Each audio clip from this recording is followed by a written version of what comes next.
welcome back to Cooking for Two 101. Today we're making a request from one of our viewers. Okay, maybe it was my daughter, but Taya wants us to make bacon wrapped stuffed dates. So that's what we're going to do. Now, when I was young, I didn't want to eat a date. It sounded crazy and gross to me. Then I grew up. It turns out these are delicious. So these are dates. These are whole dates. And what we're going to do first is take the seed out. So to do that, you just take a sharp knife and you cut it halfway down like that.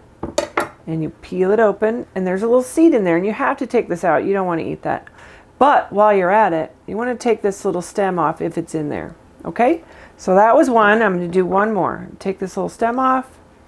Oh, it's so much easier if you do it. Cut it first like I did before. Okay. Take the seed out. And then, oh, the stem came with it. Okay, so today we're going to stuff 10 dates. And we're just going to do 10 because it's just me and John. And we don't need any more than that. We are going to stuff them with sour cream and jalapeños. And we have tried many different fillings. We have tried manchego and smoked almonds. It's delicious. Been done. We have tried goat cheese. Been done. We've tried all the stuff. I don't think there's anything. Well, maybe sardines. You probably shouldn't put those in a date. But we're going to put cream cheese and diced jalapeños in there. It's sweet. It's spicy. It's delicious. So I have here a half a brick of cream cheese. It is at room temperature. Look how soft it is. If it's not at room temperature, it just makes your job all the harder. I have here one jalapeno. I have seeded and de-ribbed it and then chopped it up into little chunks. And I'm just going to mix it in. Really couldn't be any simpler. Today we're going to do these in our air fryer. If you don't have an air fryer, you can still do them in your oven. If you have the option of putting them on a cookie tray, or not a cookie tray, but a baking sheet with a grill on top so that all the bacon drips down, that's the best way to go. That's why we're going to use the air fryer, because all the drippings go down to the bottom and then they're not soggy and greasy and yucky. All right, so I've got this all mixed up and we are going to stuff the dates, and all it takes is a teaspoon. So this is our date. They're really sticky, which is good because it helps keep them closed while you're cooking them. And there you go. So it's going to take me a couple minutes to fill all these, but really you just want to use about a teaspoon and fill it up. And when I come back, we're going to wrap them in bacon. Okay, so we've stuffed all of our dates with cream cheese and jalapeños, and now we're going to wrap them in bacon. And this is a applewood smoked bacon. You could use maple bacon, and that would be delicious. Any bacon, really. I mean, is there a bad bacon? I don't think so.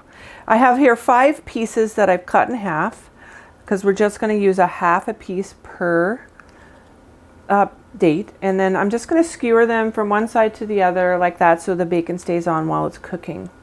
We're going to cook these in our air fryer, like I mentioned before, mostly to drain away all the fat from the bacon. As it cooks, it drips down.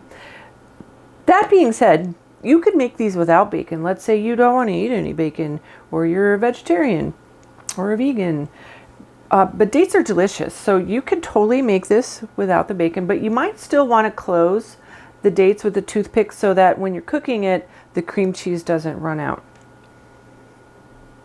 Okay, I'm going to finish doing this and we'll be right back. Okay, they are all wrapped in bacon.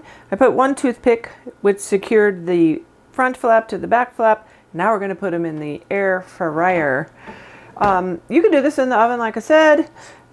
It's basically the same process. It's 375 for 8 to 10 minutes, flip, and then 8 to 10 minutes. What you basically want to look for is that your bacon is cooked. I like this air fryer. You can get a lot more stuff in here. I do have the lid to my Instant Pot, and even though it's just the two of us, we always seem to want more fried food. So if I was you and you haven't bought an air fryer lid for your Instant Pot, I would buy this instead. All right, they're all in there.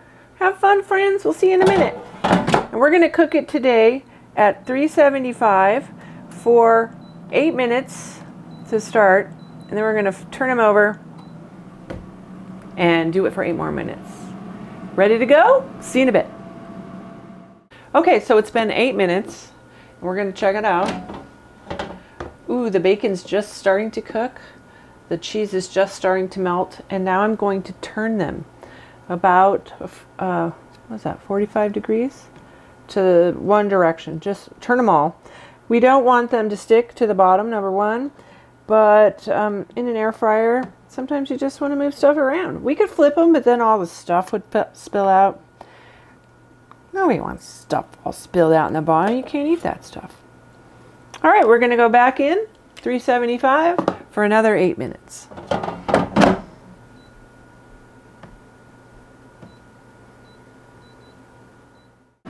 Okay, so they've been in there for 3 more minutes, and I can smell that the bacon is already starting to cook. So I'm going to check them. I'm going to pull this out, open the door, and check them. So the dates are starting to cook really well. The cheese is getting done, and I don't see any more shiny bacon. That means these babies are done. So I'm going to take them out. So here's the thing. Depending on the thickness of your bacon, how close the bottom of the air fryer is to the top of the air fryer, or I don't know, the sun, the moon, and all the things in between. Everything is different in everybody's kitchen. So keep an eye on it. Use your nose. If you smell that that bacon is cooked, get them out of there. Which is what we're doing right now. Then we're going to let them rest because they are molten lava. We will come back and give them a try in a little bit. So they've cooled off. I do like to sprinkle a little chive on there because a little bit of onion flavor never hurt anybody. Let's give it a try. Mmm. It's sweet, it's spicy, it's crunchy, it's creamy, it's smoky. It's all the things you want it to be. It's delicious. Oh my goodness. Okay. Don't forget to remove the toothpicks because nobody wants to eat that. And enjoy your bacon wrapped stuffed dates. Thanks for watching Cooking for Two 101. Don't forget to like, subscribe if you're new. We'll see you soon.